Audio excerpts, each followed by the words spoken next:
Good evening and welcome to Direct TV News Update at 4. I am Titilayo Olamide. And here are the reports for the evening. Police deployed 3,200 personnel in Imo. The Imo State Police Command on Tuesday said it had deployed a total of 3,300 personnel to ensure adequate security in the state as Muslim faithful mark the Eil-El-Fitr celebration. In a press statement signed by the police public relations officer Orlando Ikeoku, the command assured Imo indigents that it is collaborating with all security agencies in the state. Ikeoku said the police have made adequate arrangements to ensure the safety and security of lives and properties within the period of the celebration. While facilitating with Muslim faithful in the state, he asked them to use the period to pray for sustenance of peace and security in the state as well as the unity and peace of the nation at large. Meanwhile, the Commandant General of the Nigerian Security and Civil Defense Corps, Ahmed Audi, has ordered the 15 zonal commanders of the corps to beef up security in all the states. This comes as the corps renewed efforts to maintain security before, during, and after the Eid-el-Fitr celebration. NSCDC will disclose this via a statement issued by its spokesperson, Olushola Odumosu, said the directive followed threats of attack by miscreants and bandits in different parts of the country, which, as a matter of necessity, must be foretold to guarantee a peaceful and itch-free Salah celebration. According to CG, there is a need to deploy a different scientific approach to combat insecurity at this time, hence its resolve for tactical deployment of conventional and specialized personnel with appropriate operational equipment to strategize locations such as either praying grounds, recreation center, motor parks, shopping malls, markets, and other critical national assets and infrastructure, while surveillance personnel is deployed for covert duties with a view to gathering credible intelligence. Dr. Audi noted that while the present security situation in the country may be worrisome, he is optimistic that all the challenges threatening the fabric of the nation's collective existence will soon be a thing of the past and Nigeria will again become a nation of our fondest dreams. While congratulating the President and Commander-in-Chief of the Nigerian Armed Forces, Muhammadu Buhari, the Muslim Ummahs, and as well as other Muslim faithfuls across the country on this year's Salah celebration, Dr. Audi called on Nigerians, irrespective of religion, tribe, race, or color, to use this moment to pray for peace to reign in the country. He reiterated that peace and stability of the country are the signs, quote, a norm of economic growth and development. Therefore, it behoves on every citizen to see Nigeria as a collective project that must not be allowed to fail, and this can only happen when all hands are on deck to curb crimes and other nefarious activities in order to make Nigeria a better, greater, and more prosperous nation. He also says the occasion to remind the good people of Nigeria, especially those who have enough to eat and feast, to equally remember the less privileged and the society, and to pray for those families whose breadwinners are in the forefront of combating various waves of threats across the country. According to CG, even when this year's celebration is coming at a trying moment occasioned by the debilitating effects of all forms of insecurity, the public, especially Muslim faithful, should rest assured that the corps will work assiduously in providing adequate security before, during, and after the celebration. He hinted that the corps has set up a technology called Integrated Electronic Arrest Reporting System to make collation of security data information concerning all manners of crime very seamless in the face of planning and orchestration of strategic action for security operations by the corps. Dr. Audi enjoined Nigerians to see security as responsibility of everyone and to promptly report suspicious movements or activities around neighborhood to security agencies in order to foretell any breakdown of law and order. Plus, gunmen kill policemen attack 2 police stations in Akwa Ibom. Gunmen defied the early morning rain as they launched deadly attacks on 2 police stations in Ika and Etim-Epo local government areas of Akwa Ibom State. A police officer, PC Edogi Basi, was killed by heavily armed hoodlums in the attack that took place at about 6:30 a.m. on Wednesday. The nation gathered that Ike and Etim-Epo divisional police stations and police vehicles were razed, but the police say a small portion of Etim-Epo police station was affected. The recent slaughter brings to 7 the number of police stations burned so far, while the police officers killed in the state have risen to 16. Police Public Relations Officer SP Odiko McDonald, who confirmed the incident via a press release on Wednesday morning, said the hoodlums came in 2 vehicles armed with AK-47 rifles. And still on the news, police banned personnel from escorting VIPs to Southeast. The Nigerian police force has directed the immediate removal of officers attached to governors, senators, and high-profile persons in the Southeast due to ongoing attacks in the region on police officers and formations. The order was issued after suspected members of the proscribed indigenous people of Biafra, IPOB, and its paramilitary arm, the Eastern Security Network, ESN, attacked police officers, according to a police wireless message sent on Tuesday.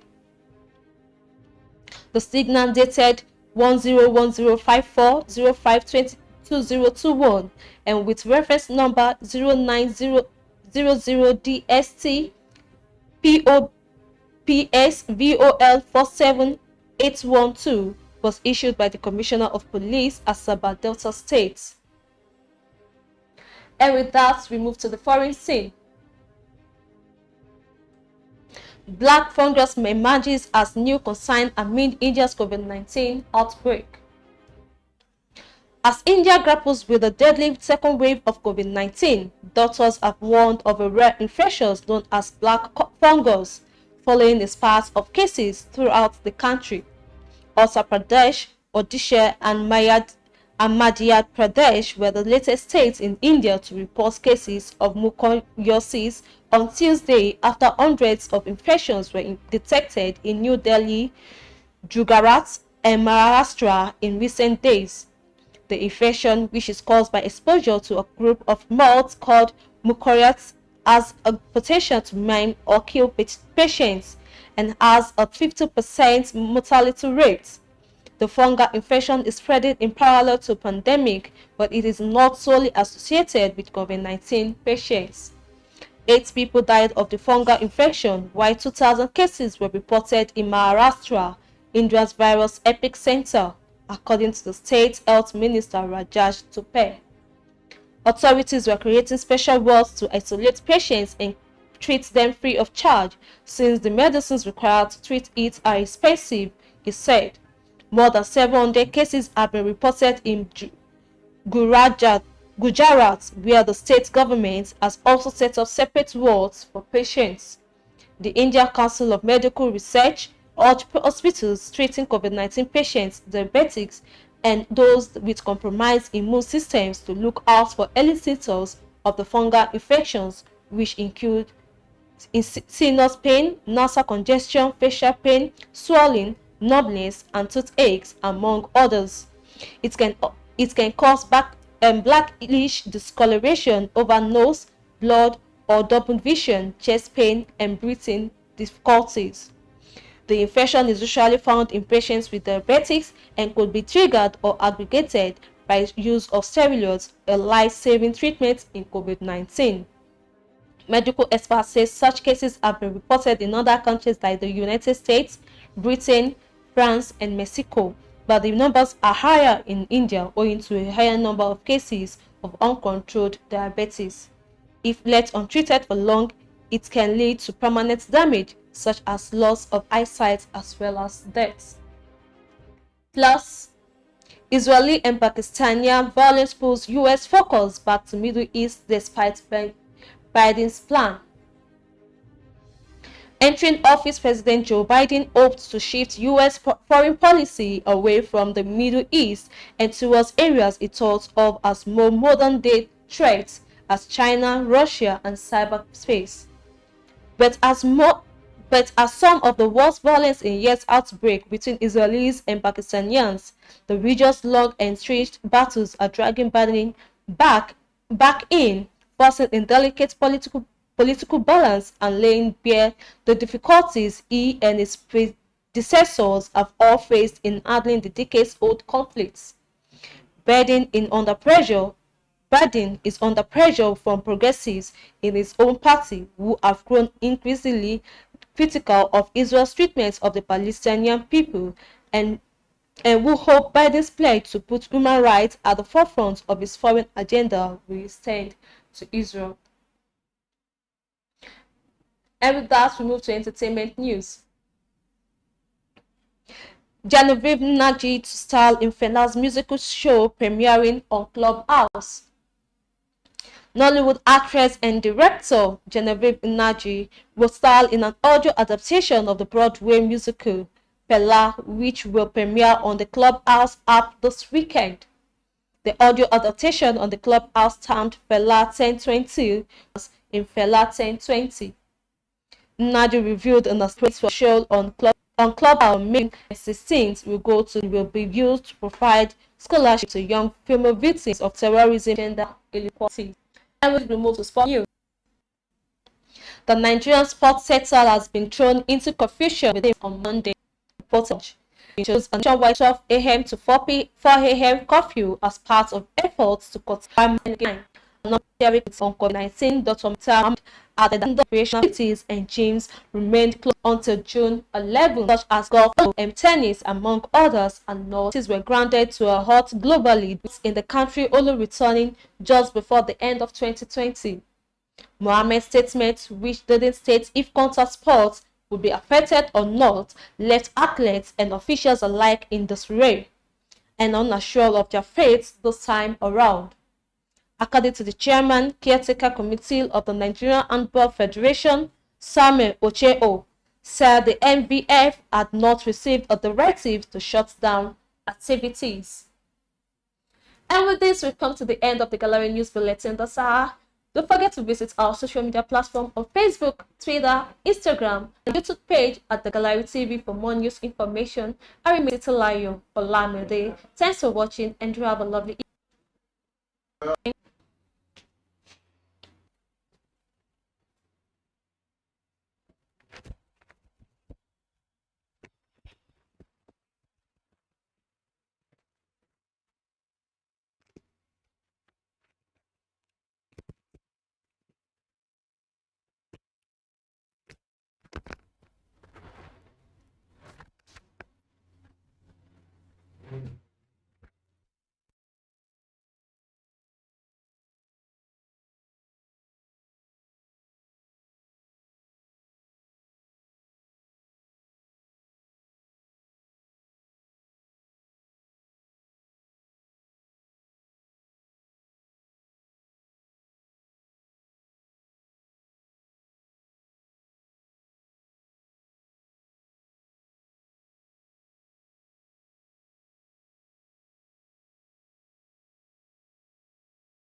Trust.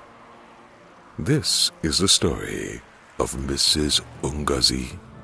Mrs. Ungazi just wants to use the ATM. Good afternoon, Mama. Let me help you out to your withdrawal. You don't need to stress yourself. Thank you, but I can handle it myself. Sorry.